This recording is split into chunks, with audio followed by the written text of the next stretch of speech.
Yesterday on the channel, I went player by player through what I believe will be the running back depth chart for the Kansas City Chiefs going into OTAs and, unless strange things happen, coming out of OTAs, because there's not a whole lot of work that gets done in OTAs. Today, we will be going player by player through the 12 wide receivers currently employed by the Kansas City Chiefs, where what we're going to do is talk about the strengths and weaknesses of these players, why I think that each of these players will be ranked where I have them ranked, and a little bit about if a practice squad is to emerge, and there is going to be a practice squad emerge from this team, which players might make the journey to the practice squad and why. So looking at these names here, the obvious sort of elephant in the room is Rashee Rice's pending suspension and what is going to go on there. That is one throat clearing that needs to be made. A second throat clearing that needs to be made is obviously doing this with wide receivers, just listing them 1 through 12, is nowhere near as conducive to actual discussion as it is with running backs, because normally the Kansas City Chiefs have but one running back on the field at any given time. So there's one running back position for the Kansas City Chiefs. At wide receiver, there are normally 3 wide receivers on the field at any given time, and those are all kind of different guys when you look at the routes that they are running, when you look at the stuff that they are expected to do on the field. However, number 1 there, you see Hollywood Brown, and that is regardless of what Rashee Rice's suspension is. I think that Hollywood Brown is going to be the focal point of this offense as long as he is on the field in Kansas City. The Chiefs have wanted a deep threat for a very long time now, 2 seasons, and Patrick Mahomes has been itching to uncork passes down the field. Hollywood Brown is going to open that up to an extent that Kansas City has not seen in a few seasons now. Unfortunately, I do have to add the caveat, so long as he is on the field, because Hollywood Brown has a history of missing some time. I think, now, the Chiefs got him on one of the biggest bargain deals of the offseason. That said, I think that this season is not just a tryout for Hollywood Brown with the NFL to sort of prove that he really is that guy in a way that he was not able to prove in the offense he played in last season. I think that this is also a testing grounds for Hollywood Brown as far as re-signing with the Kansas City Chiefs. In fact, if things are going well enough, we might not even have to wait until season's end to see that extension. But if I were putting odds on it, I don't think Hollywood Brown is going to sign a new deal any time during the regular season, because I don't think that it was an accident that he chose Kansas City in order to make his bid for a bigger contract in the future. Why was that not an accident by Hollywood Brown? He knows that Patrick Mahomes likes the deep ball. And I think, obviously, that was a very wise choice by Hollywood Brown. I think that he will be protected by Andy Reid's play calling. I think that he will be put on display by Patrick Mahomes' abilities, and probably he is going to cash out in a major way after this season. Now, the number 2 name there is Rashee Rice, and that is assuming Rashee Rice is on the field. For 2 seasons now, we have seen the speed guy become the number 2 wide receiver for the Kansas City Chiefs out of necessity, because the possession guy in Juju Smith-Schuster in the 2022 season, well, he was the best wide receiver on the field while he was on the field. And Rashee Rice emerged as the best wide receiver on the field for the Kansas City Chiefs last year, but even before Rashee Rice's emergence around midway through the season, it was Justin Watson who was leading the team in both receptions and yards. And it was not just deep stuff with which Justin Watson, who has a possession wide receiver type build, was doing things. It was a lot of 10 and 15 yard route type stuff. Not super deep stuff, not go routes, etc. But I don't think that is the way the Kansas City Chiefs want to play. I think the Chiefs want to take the top off of the defense, and what that will do is make those underneath routes, the type of routes that Rashee Rice got very good at late last season, and even the mid-range crossing routes, which Rashee Rice really started to get warmed up at in the playoffs. Hollywood Brown taking the top off of the defense makes those routes more effective. And when he's on the field, if he's on the field, etc., etc., etc., Rashee Rice is an effective possession-type wide receiver. I was under the impression that we were going to see a little bit more down-the-field stuff with Rashee Rice this year until the Xavier Worthy selection. I think at this point, why try that when you've got two guys that run in the 4.2s on the field at the same time? Now, Rice has a great vertical leap, 42 inches, or 41 inches, pardon me. So I think that it is possible that we start to see him get more back of the end zone targets and that type of thing. The number 3 guy on this list right there is Xavier Worthy. I'm just going to go ahead and put him on the field in 3 wide receiver formations. I think that he is going to definitely start the season that high on the depth chart. No, Andy Reid doesn't like to do that very often, but that 4.21 40-yard dash is just too tantalizing to keep him on the sidelines. You also, early in the season, will have the added benefit of Xavier Worthy being on the field while no one has stopped him yet. Now, maybe they learn to stop him very quickly. I am not saying that they won't. I am not saying that Xavier Worthy is going to be a 1,000-yard wide receiver or anything like that. But while he is, before he has too many games where someone has stopped him on the field or kept him under wraps, everyone is going to just be looking at that 40-yard dash and saying, I don't want that. I don't want that consequence. I know Patrick Mahomes can uncork the ball. I know Hollywood Brown is on the other side of the field, and we have to do something drastic as far as coverage is concerned. And that means having safeties deep. And guess who that will benefit? None other than the greatest tight end of all time, Travis Kelce.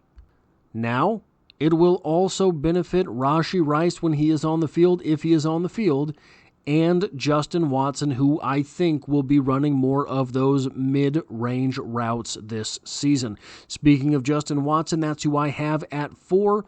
Look, if we are talking about the top 3, I think everyone will have the names Hollywood Brown, Rashee Rice, and Xavier Worthy. Probably a bunch of people will have Rashee Rice over Hollywood Brown, assuming that all of these players are on the field. And I don't think any of those people would look at this and say, I don't think that is ever going to happen, right? I think that a lot of people will understand that Hollywood Brown might be that number 1 guy. After the Xavier Worthy spot here on my list, I think there is going to be all sorts of differing opinions. I am not saying that this is the order in which these players should appear on the depth chart. I am not saying that this is the order I think these players will necessarily take the field in week 1, snap 1 of the regular season. What I will say is this. I will say this for Justin Watson. He was the most consistent wide receiver for the Kansas City Chiefs last year. Were there some downs? Indeed there were. Was there a little bit of an issue with drops? Indeed there was. Was there a bit of an issue with drifting back on routes? Indeed there was. But when you look from game 1 to game 17, when you look at that entire playoff run, Justin Watson was the most consistent wide receiver on the Kansas City Chiefs. From week 10 on, I would agree that it was Rashee Rice. From week 1 forward, it was not. So, when we look at the rest of this depth chart, Hollywood Brown, very high ceiling, very low floor. Rashee Rice, very high ceiling, we saw it in the playoffs. Very low floor, that's what we saw the first 8 weeks of the season. Xavier Worthy, very high ceiling, 4.2 140-yard dash, no one's ever done it. Very low floor. If anyone gets a hand on this 165-pound individual, probably his route is over. Kadarius Toney, very high ceiling. We've seen it briefly and sporadically. Very, very low floor. We have seen very much more of that. Skyy Moore, medium ceiling, very low floor. The low floor for Skyy Moore is not an NFL player.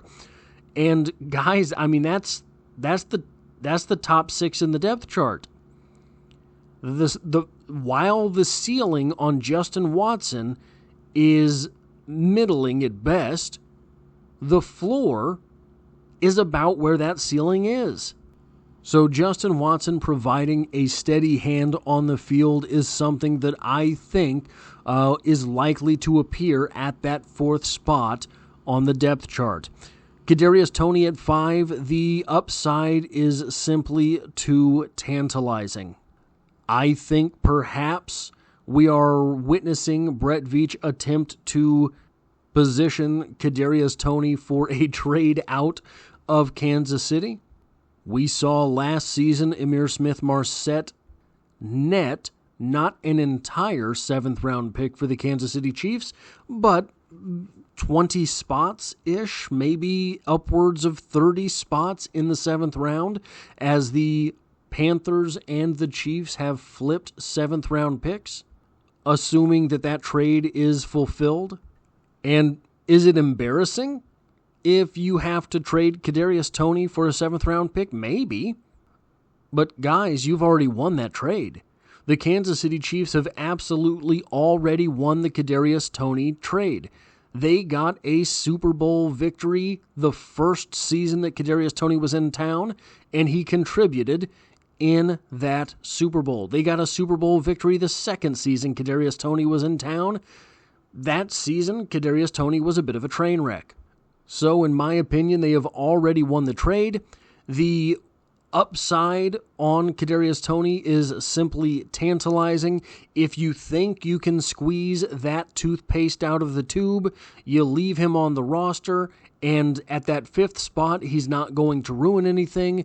If you just give up on him, you trade him for whatever you can get. Then there's Skyy Moore.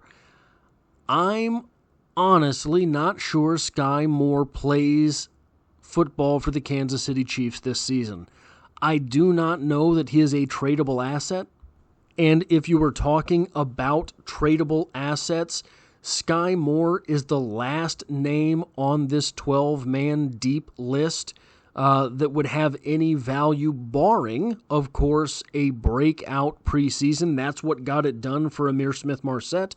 Ihmir Smith-Marsette, I would contest, had zero tradability heading into the preseason, but he looked so good in those 3 games that he had found value. It's possible that one of the names lower on this list is possible that Skyy Moore himself adds value to his name in the preseason and becomes a tradable asset. I just don't see it happening with Skyy Moore.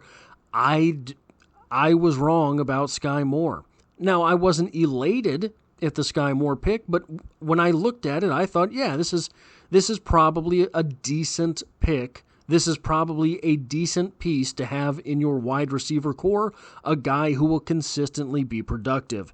That has not been the case, as he has had back-to-back essentially identical seasons statistically, even if last year part of those statistics were aided, or possibly, I guess you would say, part of that statistical season was upset by the fact that he missed time.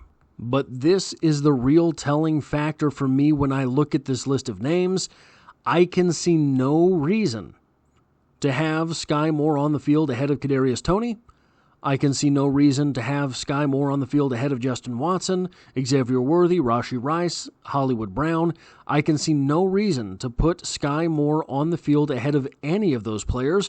All of them bring something additional to the field ahead of Skyy Moore, whether that be speed, whether that be lightning quickness, whether that be size, whatever it is, all of them have something that Skyy Moore does not. However, when I look at those next two names, Nico Remigio and Justin Ross, I can find reasons to have them on the field and not Skyy Moore. Now, can I find reasons to have them on the field instead of Skyy Moore that have happened on the field at the NFL level during the regular season? No, I cannot. But if I'm moving on to that next name, Nico Remigio, when I look at what Skyy Moore has done on the field at the NFL level, man, watching Nico Remigio in those practice videos from last season, I have no doubt that with the snaps on his side, that with a little bit of practice under his belt, Nico Remigio could do everything that Skyy Moore has done. And when I look at Justin Ross, that size and the way he fights for the ball, I can see reasons to have him on the field ahead of Skyy Moore. If those reasons become more prevalent during OTA, during training camp, that means Skyy Moore is your 8th wide receiver, and I don't know why you keep him around for that. Now, Nico Remigio has done nothing at the NFL level, right? He has been a very good player in practice. He was injured last season. But here's the thing. He did those things in practice against other players who were on the practice field. Those are NFL guys. The Kansas City Chiefs have a notoriously deep defensive backfield, so it's not like he was getting easy reps. Now, here's something that is going to sound very, very strange, but I promise I'm going to explain myself. The emergence last year of Puka Nacua does wonders for someone like Nico Remigio.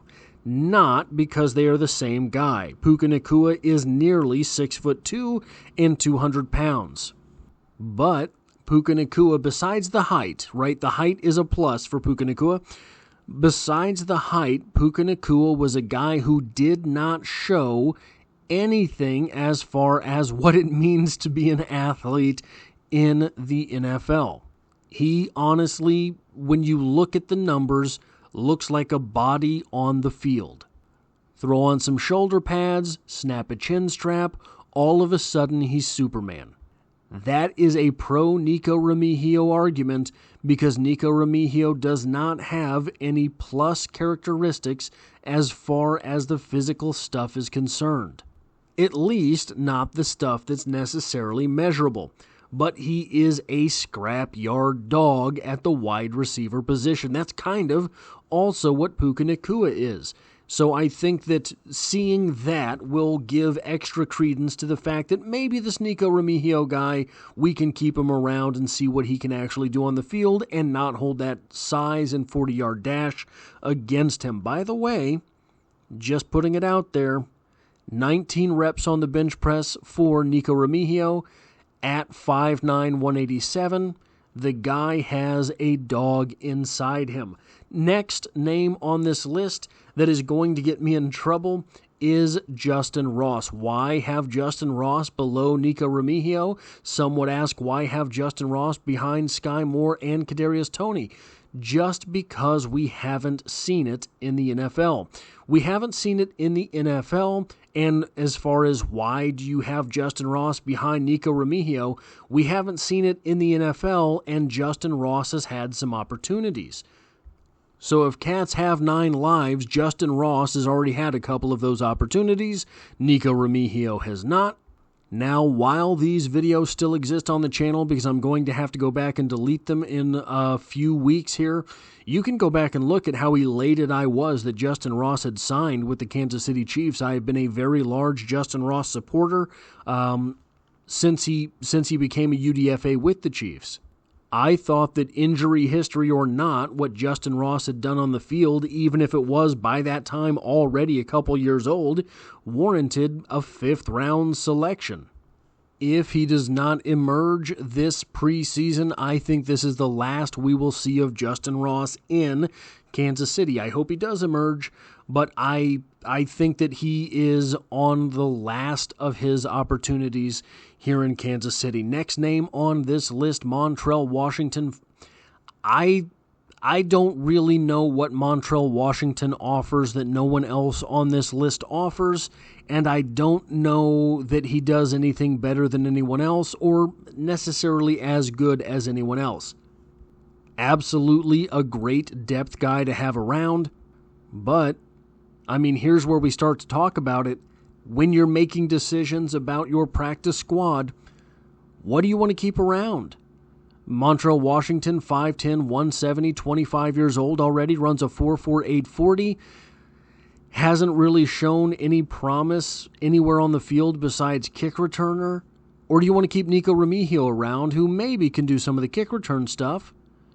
Do you want to keep around a younger guy like Jaron Hyack, who does have size that not a lot of guys on this Kansas City Chiefs roster do? Phillip Brooks is another young, shifty guy. Cornell Powell has been on the practice squad since the inception of time, but he's done a lot of special team stuff. I don't know that you want Montrell Washington on the field covering kicks. So as far as special teams capabilities go, he's just a kick returner, punt returner. He's not going to be a gunner. He's not someone that's going to stop the gunners. He's not going to block on field goals. So this part of the roster, you really start looking at what a guy can add in different elements of the football game. Nico Remigio, yeah, I'd let him beat up a gunner a few plays every game. I think Nico Remigio could be a pretty efficient gunner. Do I think Nico Remigio could return a kick or a punt? Yeah, I think he could probably take a couple to the house if you gave him enough opportunities. So just looking at the overall depth here, I'm not sure how long Montrell Washington sticks around. He's going to have to perform very well in both OTAs and the training camp situations in order to maintain his membership of the Kansas City Chief card-carrying football players. Jaron Hyack, an intriguing UDFA for whom Reggie Brown was already cut from contention. Jaron Hyack is a guy that when you watch him on the field does some interesting things. In my opinion, what Jaron Hyack might be is the guy you maybe thought you were getting when you drafted Skyy Moore. Maybe not with the upside you thought you were getting from Skyy Moore, but a guy who is able to make the catch, a guy who might be able to get open at the NFL level. If he is as crafty in the NFL as he proved to be in college, and I know that is crafty is the word that gets thrown around with white wide receivers all the time, but watch his tape, that's what happens. He finds a way to get open in time to make the catch. Last year, this offense really could have used one of those guys. If Jaron Hyack is that guy at the NFL level, I don't know that he's going to be as good at it as Nico Remigio. What we saw from Nico Remigio last preseason was really, really good stuff. Now, he has Puka Nacua size, the type of size that Nico Remigio lacks. I think best case scenario for Jaron Hyack this year, we have a practice squad guy who maybe in the Kansas City Chiefs' traditional second annual bye week, that is the last week of the regular season, we see him get a couple reps on special teams, and maybe heading into next year, we really see what it is he can do. Phillip Brooks out of Kansas State, 5'7", 175, 24 years old, runs a 4.5 40-yard dash. I don't know what to make out of Phillip Brooks at this point in time. I didn't see anything that I particularly liked. That said, he came to Kansas City as a tryout and ended up being retained after the rookie minicamp. So at least, as long as I am getting this story correct, that is what happened. He was not one of the original UDFA signed by the Kansas City Chiefs. He came into rookie minicamp, impressed, and they ended up signing him to the 90-man roster.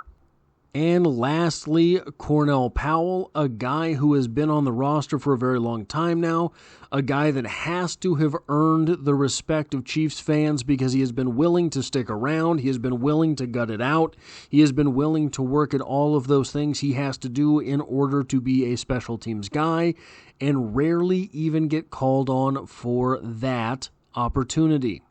I really liked Cornell Powell coming out of college, but I don't really see him having much chance to make the roster this season, and I'm not sure what reason you would have to retain him on the practice squad this season, if I'm being quite honest.